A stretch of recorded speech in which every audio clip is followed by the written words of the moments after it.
So, dudes, my name is Victor. Let's talk about helmet setups. So, honestly speaking, this is not my helmet. This is my buddy Alex. Alex, if you're watching this, thanks for giving this to me for a second to go to Master Marksmanship Trainer. I never ended up going because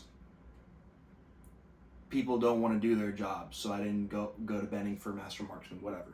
Anyways, let's talk about helmet setups. So, with this setup right here, it is a very slick setup to what you've seen on like Instagram or Facebook and all that stuff, and for good reason. You know what I mean? I am of the opinion that I don't like a bunch of stuff on my helmet, barring what you've seen on my plate carriers and chest rigs. You get what I'm saying? I don't like a lot of stuff on my helmet because it gives me a lot of neck pain. You know what I'm saying? Wearing a helmet for a 2 hour, 3 hour shooting range day, not that big of a deal. But after 12 hours of wearing a helmet, not very fun. You know what I mean? You'll want to take that bad boy off real quick. So for me, honestly speaking, I just wear my ear pro with comms, and then I connect my comms, and then I throw my helmet on. And if I don't need to wear my helmet, I just take it off, and I still have comms. You get what I'm saying? Versus wearing a helmet that has attached comms, I have to keep my helmet on at all times. And again, I don't have a ton of money to be able to buy a second set of Peltors, or steal a second set of Peltors. You know what I'm saying?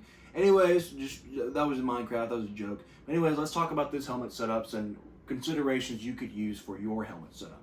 So starting off, OpScore bump helmet with a Wilcox nods mount, a small Surefire admin light, and a Picatinny rail on the side. The one thing that I do think is real cool is the OpScore amps and their arms, respectively. Versus the Peltor mounts that you've seen that mount on the side right here, these mount on the back. And I think this is really awesome, but it's not my preference. And not saying that this is a bad option whatsoever. Again, I'm somebody who doesn't like wearing a helmet all the time, right? And when you're wearing mounted comms on the side, you'll be able to pop off the ears, so that way you can still hear comms, but still get a little bit of airflow and get a little bit of that tension off of your head, right?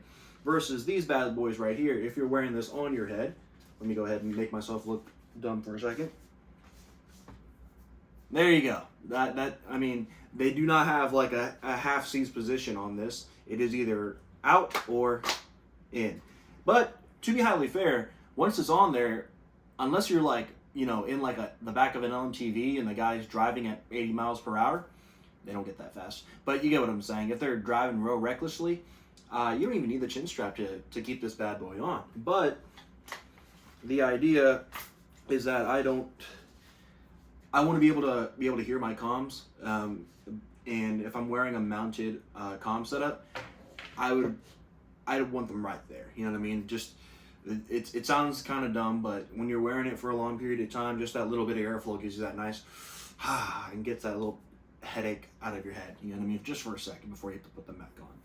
With that being said, again, this right here is a great option of a helmet. You know what I mean? And we'll get into the super specifics. Bumps versus ballistics, right? If you're doing this recreationally, I think a bump helmet is absolutely fine to be able to carry your nods, carry whatever attachments you want and stuff like that. However, if you're going into an environment where you're getting shot at or blown up, ballistic all the way. You get what I'm saying? I would also beg to argue that in some environments, maybe a high cut helmet may not be the most beneficial, but a full coverage helmet for more protection. That's just dependent on you. I prefer the high cut helmet because I think comms are super important. You know what I mean? And when you wear a full coverage ACH or ECH, IPHS, whatever the Army calls it theirs, having that helmet on top of your ear pro starts to push it in, and that gives you a wicked tension headache after a good period of time.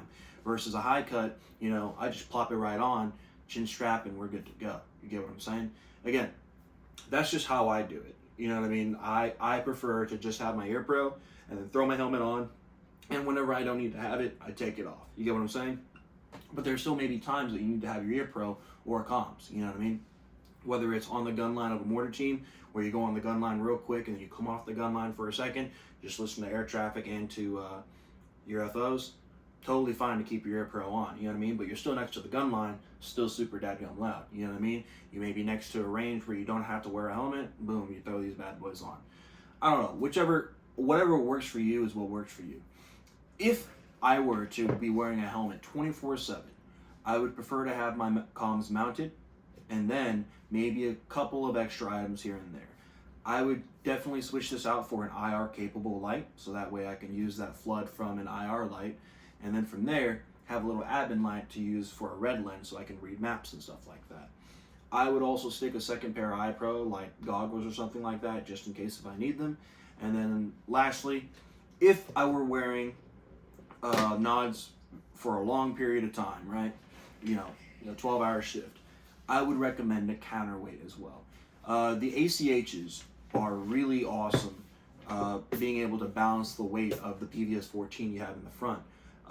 But if you're wearing something like dual tubes or panos, if you're a real cool guy, the front heaviness will start to give you, one, it'll start to bring the brow line of the helmet down to where it covers your eyes, and two, it will start to really wear down on the back of your neck there. So having a little bit of counterweight right there, and again, you don't have to use like actual weights. You could use like batteries or note taking, small little admin items that could pull down the back of that weight in the back of the helmet to help balance the helmet out. Again, wearing a helmet's not comfortable, just like wearing a plate carrier. It's not comfortable. You can get as comfortable as possible, but it's after 4 or 6 hours of time, it's not very comfortable anymore. You get what I'm saying?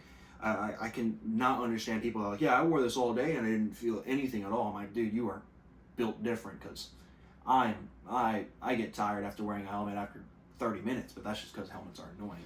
But it is what it is. After that, you can add whatever you want. For me, if I were going into a more operational environment, I would definitely put on some sort of camel netting or scrim to add natural vegetation to the helmet, because this right here is a very unnatural shape in the woods, you know what I mean? So being able to break up the silhouette would be really beneficial if you're in that sort of environment like that. Other than that, you could add strobes on there for friendly identification, patches on the side if you need that as well. If you're like, a cop or, wanting to record stuff, you can always throw on a helmet cam right there. You can do whatever you want, man. But for me, I tend to keep mine as slick as possible. I just have my K-pot, you know what I mean? A light right here, goggles if I need them, and if I don't, they're gone, and my nods mount, so that way I don't lose it. And then from there, if I don't need it, take it off, still got comms, you know what I mean? So, at the end of the day, that's my helmet setup. Well, Alex's helmet setup, that's my idea of a helmet setup. If you have any questions, feel free to leave them in the comments. Feel free to subscribe if you want to. And have fun and be safe.